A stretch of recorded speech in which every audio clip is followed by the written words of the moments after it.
I sat on the floor, staring at the papers scattered around me, my hands trembling. Everything I thought I knew, everything I trusted, was gone. The life I built, piece by piece, vanished in a single cruel moment. I couldn't even breathe properly, the weight pressing down on my chest.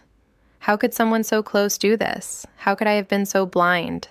My heart felt like it had been ripped out, but the pain wasn't just heartbreak. It was loss of everything I believed in, everything I owned. And yet, somewhere beneath the shock, a small, cold thought began to take root. They thought they could destroy me without consequence. They thought I would crumble, but I wasn't finished. Not by a long shot. I had always considered myself cautious, the type who plans ahead and thinks through every decision. I liked structure, predictability, the sense that life could be managed if I just stayed careful. My friends called me reliable, someone who would always show up, who never let anyone down. I took pride in that. I thought the same went for me. I trusted people, but only after I had reason to. I wasn't naive. I just believed that most people were as honest as they claimed to be, especially those closest to you. I had a small circle of friends, the kind you could count on. We had grown together through school, university, the first jobs, and the awkward beginnings of adult life. We shared secrets and fears and failures, and I never questioned the truth behind the words we exchanged. Family life had been quieter, more reserved.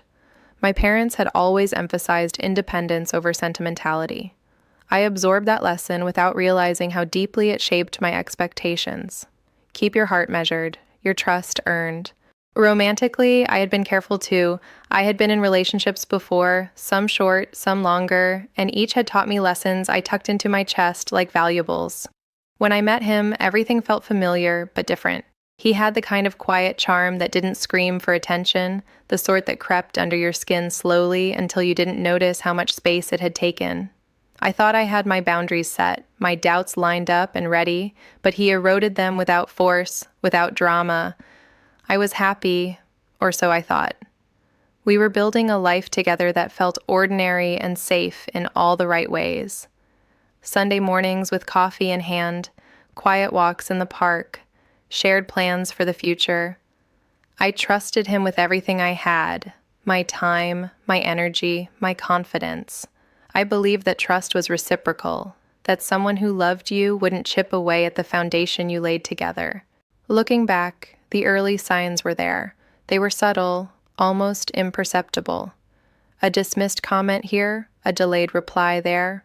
Small excuses that never added up, but I was too enamored to notice.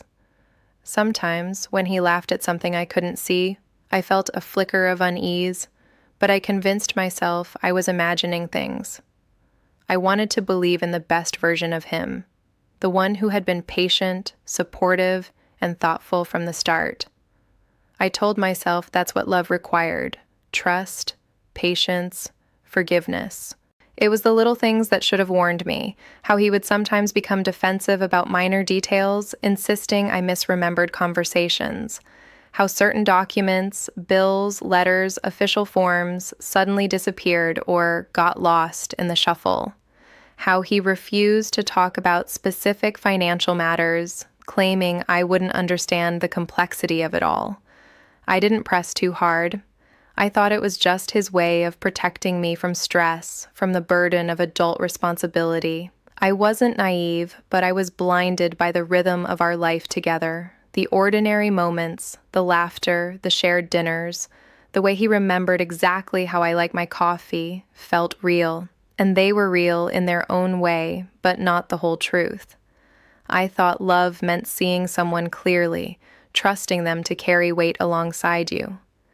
I didn't know then that people could carry weight by hiding it, bending it around themselves while pretending everything was shared. The first time I felt the edge of betrayal, I couldn't name it immediately.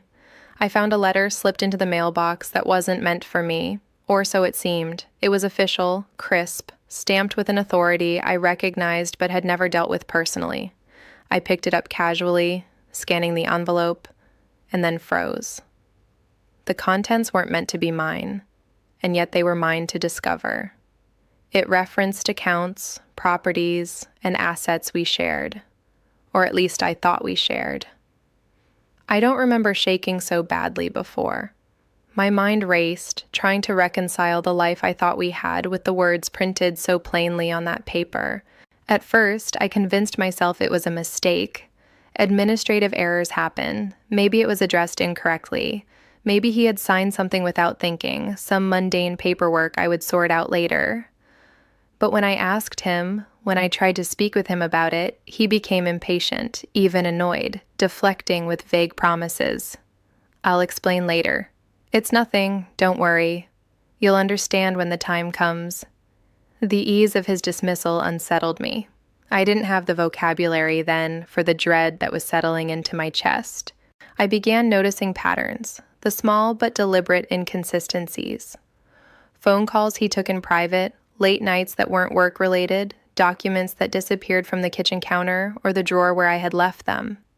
I started to watch cautiously, hoping I was wrong. I hoped for an explanation that didn't exist.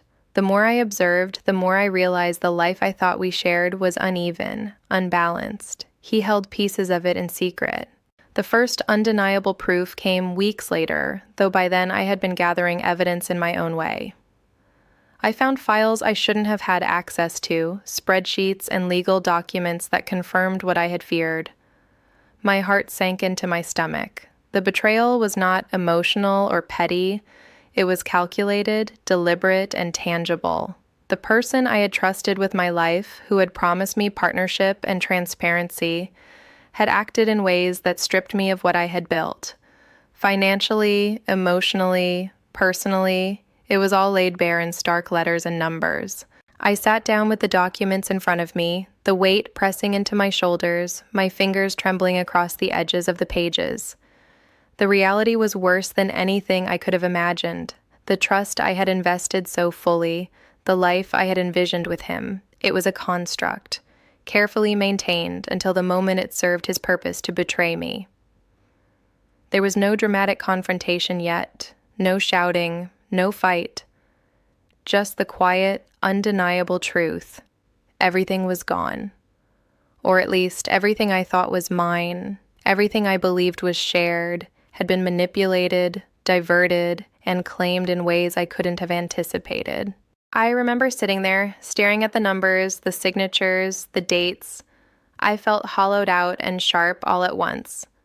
My brain struggled to process the facts. I kept rereading the same line, hoping it would change, hoping the words would rearrange themselves into a less brutal reality. They didn't. Each line confirmed it. The betrayal was real. And worse, it was methodical, planned, and perfectly legal.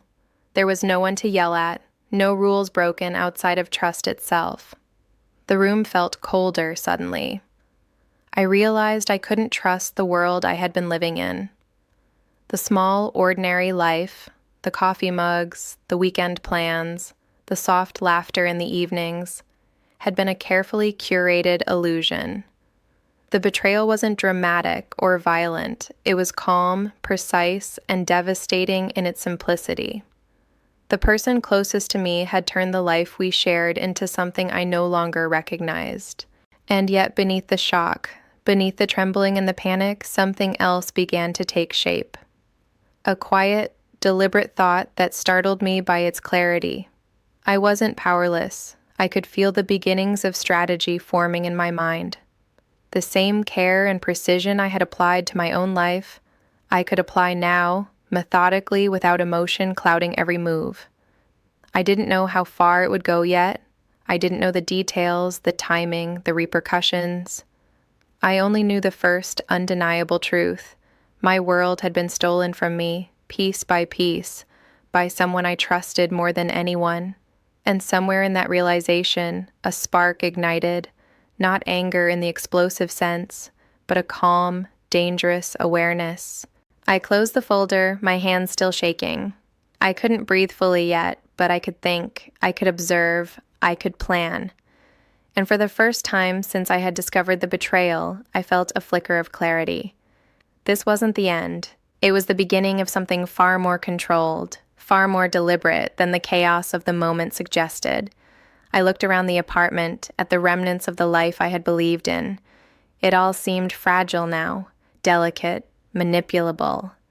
The the person who had destroyed it hadn't counted on one thing: my ability to measure, to wait, to act when the time was right.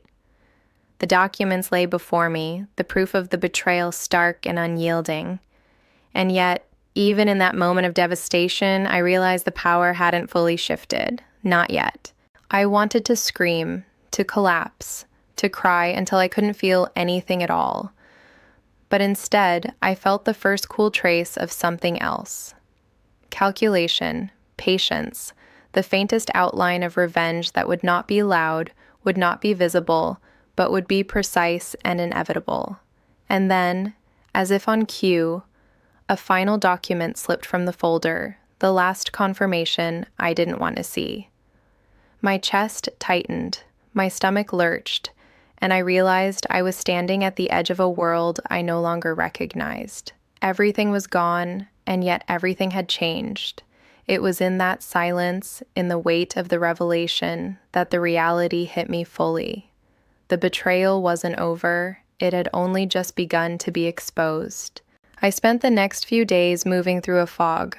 I couldn't eat properly, couldn't sleep. Every sound felt louder, every shadow heavier. The apartment, once familiar and comforting, now felt like a cage. I kept returning to the documents, reading and rereading, as if the act of looking for answers would somehow reverse the reality I faced. But it only revealed more. The betrayal wasn't a single act. It was layered, complex, deliberate. And with each layer, the pain became sharper, more personal. The first twist came when I discovered accounts I hadn't known existed. Hidden, dormant for years, tied to investments we were supposedly planning together. He had diverted funds under the guise of savings, pretending to manage our future while siphoning portions elsewhere. Seeing the numbers, seeing how carefully it was done, I felt a strange mixture of disbelief and humiliation. How could someone so close, someone I shared breakfasts and late-night talks with, carry out something so meticulous and hidden? It wasn't just money. It was a vote of no confidence in my judgment, my worth, my place in our life together. Then came the second revelation, a letter from a lawyer I hadn't expected. It outlined legal decisions made without my knowledge, powers of attorney, changes in beneficiaries, access to property titles. The implications hit me like a fist.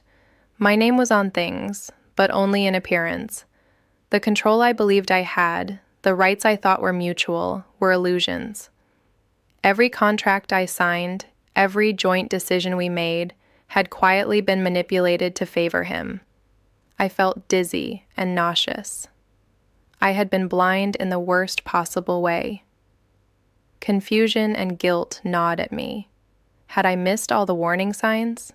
Could I have prevented this if I had asked more questions, been less trusting? I questioned myself endlessly. My mind kept flipping through every interaction, every minor inconsistency, every unexplained delay, trying to reconcile them with the man I thought I knew. I hated that I doubted my own perception, but the betrayal was so precise that even my instincts had been fooled. The third twist came when I began receiving indirect messages, hints dropped by people outside our immediate circle. Colleagues, acquaintances, even distant friends mentioned things that didn't align with what he had told me. Certain projects he claimed were professional endeavors were, in fact, avenues for personal gain at my expense. Connections I had assumed were shared for mutual benefit were in reality leveraged to strengthen his position and isolate me. Every revelation chipped away at my sense of reality. My trust, once solid and unquestioned, was now fractured into jagged pieces I didn't know how to gather. Then came the fourth and most personal blow. I found emails, carefully archived, never deleted, detailing conversations he had with family members and friends that painted me as incapable, naive, even unstable. He had been preparing narratives to justify his actions to the world, anticipating scrutiny, shaping perceptions long before I had a chance to react. Reading his words, knowing how methodically he had planned to protect himself and undermine me simultaneously, was like discovering a second betrayal layered on top of the first. It wasn't just financial or legal, it was a calculated attack on my character. the emotional weight became almost physical. I moved through the days like a ghost, navigating routines mechanically. I had to go to work, respond to emails, attend meetings, smile politely to colleagues who had no idea what was happening in my private life. But inside, the world had narrowed into a single, relentless focus: the depth of his betrayal and the extent to which it had undermined me. The financial damage was clear. The reputational damage was still quiet but looming, like a shadow over every interaction. I began questioning everything I had believed about people, about loyalty, about love. It was exhausting, disorienting. I found myself replaying memories, searching for signs I had overlooked, for tiny cracks that might have predicted this. Every laugh, every intimate conversation, every shared plan, now tainted, suspect. I felt both stupid for not seeing it sooner and terrified of what else I might discover. The fifth revelation came unexpectedly. I discovered that certain friends, people I thought were neutral or supportive, had been quietly complicit. They hadn't actively betrayed me, but they had withheld information, allowed him to manipulate narratives, and shielded him in ways that isolated me further. The realization was crushing.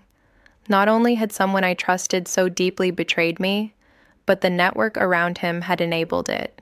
The betrayal wasn't confined to our relationship, it rippled outward, touching people I thought were safe, amplifying the damage.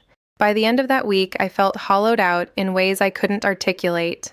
I had lost money, status, control, and, most painfully, the naive certainty that people I loved wouldn't deliberately hurt me. Self-doubt had burrowed into every thought. I wondered whether I had misjudged him, misread his intentions, mismanaged my own life. The guilt was suffocating, not just for what had happened, but for how blind I had been to signs that were there all along. Even as I absorbed the layers of betrayal, the quiet anger began to simmer beneath the surface. It wasn't explosive, but it was precise, cold, and watchful. I realized that every calculated act he had taken, every document, every conversation he had manipulated, was now information I possessed too. I had evidence, dates, records, and proof of intention. And though the emotional toll was immense, the clarity it brought was sharp. I understood the mechanics of his deceit better than he imagined I could. The next few days were a haze of meticulous investigation. I reviewed bank statements, correspondence, contracts. I cross-checked details, traced transfers, and documented every irregularity. Each discovery was heavier than the last, but also more enlightening. The deeper I looked, the more patterns emerged. He hadn't simply betrayed me once. He had created a web of deception that had touched nearly every aspect of my life. And in that web, he had overlooked one thing: my ability to observe, record, and respond.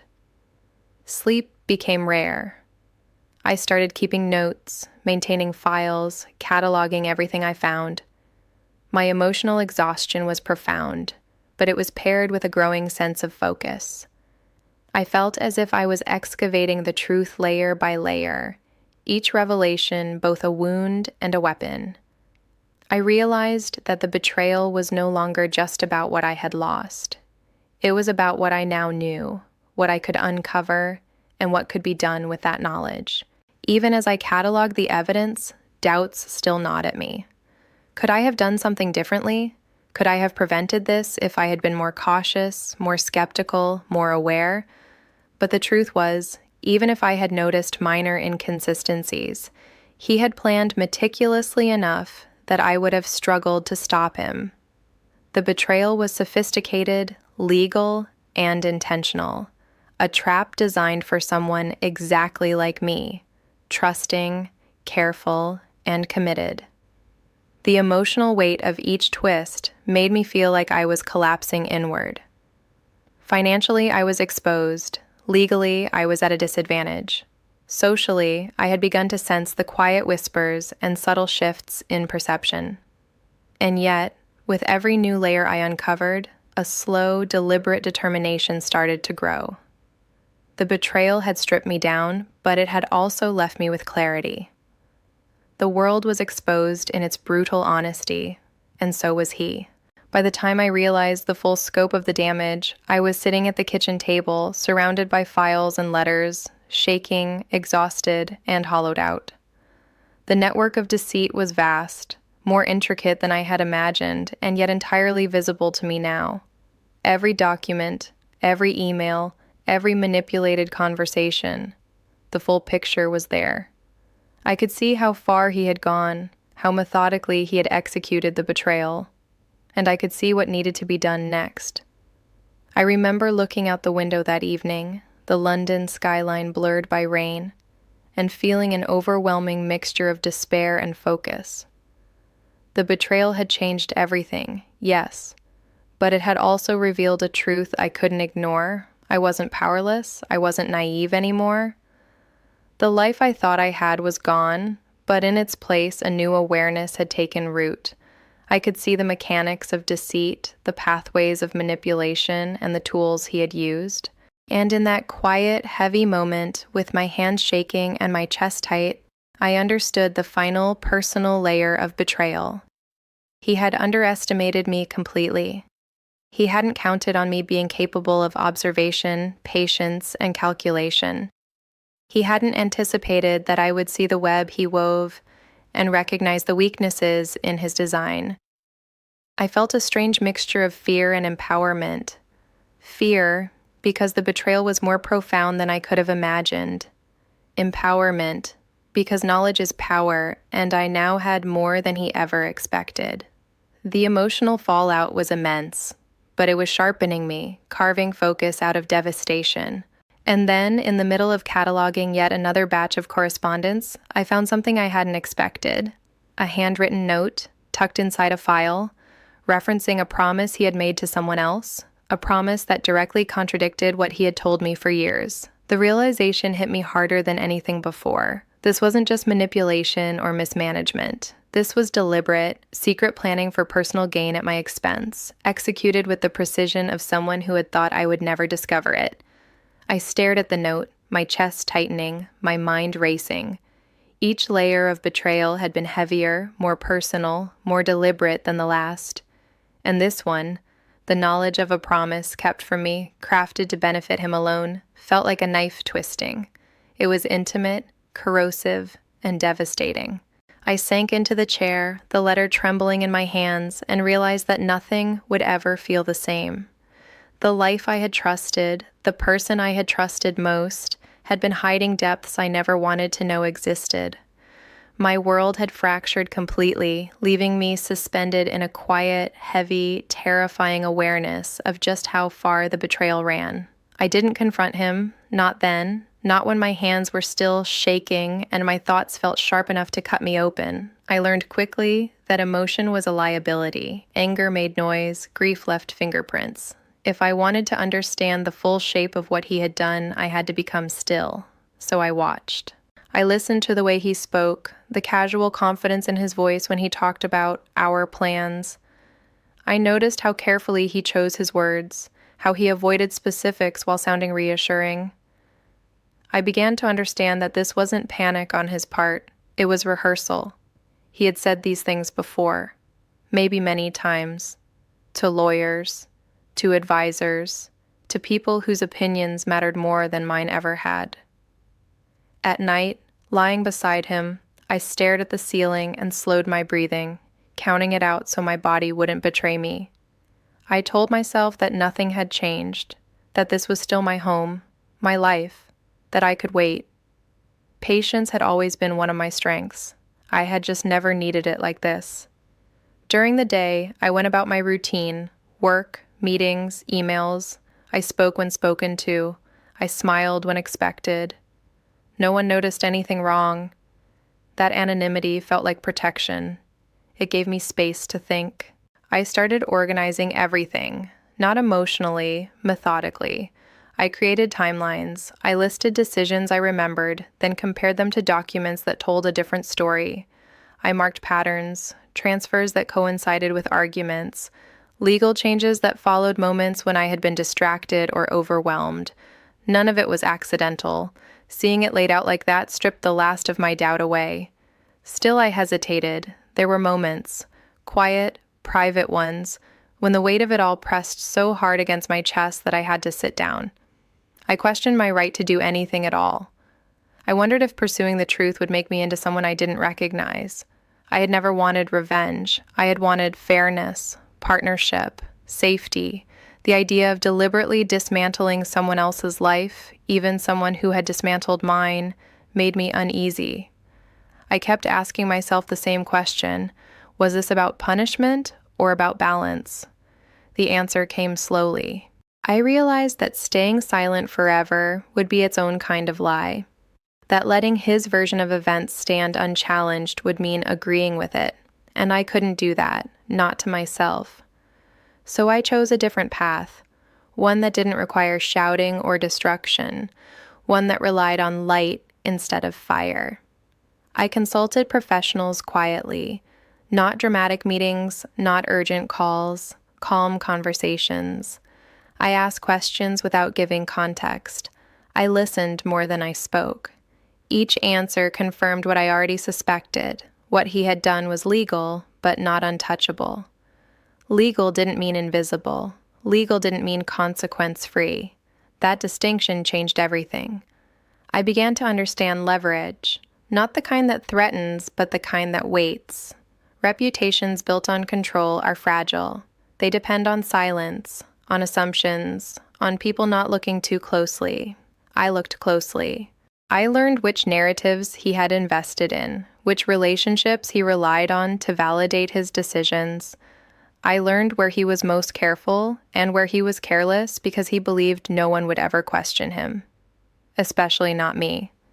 The hardest part was restraining myself when he slipped, when he underestimated me in conversation, when he dismissed my concerns with that familiar smile, the one that suggested I was being emotional, irrational.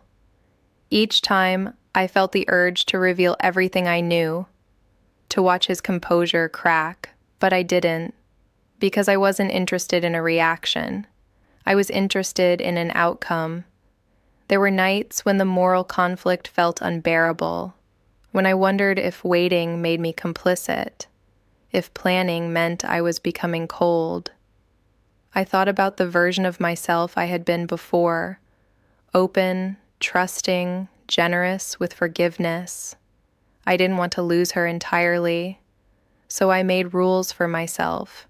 No lies, no manipulation of facts, no harm that wasn't a direct result of the truth coming out. I would not invent anything. I would not exaggerate. I would only reveal what already existed. That boundary grounded me. It reminded me that this wasn't about revenge in the way people imagine it.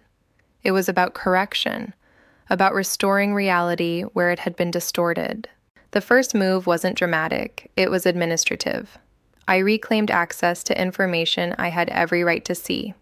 I updated records, I corrected omissions, small actions, invisible to anyone who wasn't looking for them. Each step tightened something quietly, like a net being drawn in without urgency. He didn't notice at first, or maybe he did and dismissed it as nothing. That was his pattern, assuming my silence meant ignorance. I let him keep that assumption. Emotionally, I became disciplined. I stopped seeking comfort from him. I stopped sharing my doubts. I stopped filling the spaces between us with reassurance. The distance grew, but it was subtle enough that it could be explained away as stress, work, fatigue. He accepted that explanation easily. He was used to me accommodating discomfort. What he didn't see was the clarity settling in where confusion used to live. I wasn't numb, I still felt everything. The grief came in waves, unpredictable and sharp. Some mornings I woke up with tears already forming, the realization hitting me all over again. Other days I felt almost calm, as if my emotions had been set aside temporarily so I could function. Through it all, I kept choosing restraint, because anger wanted speed, and speed would have cost me everything.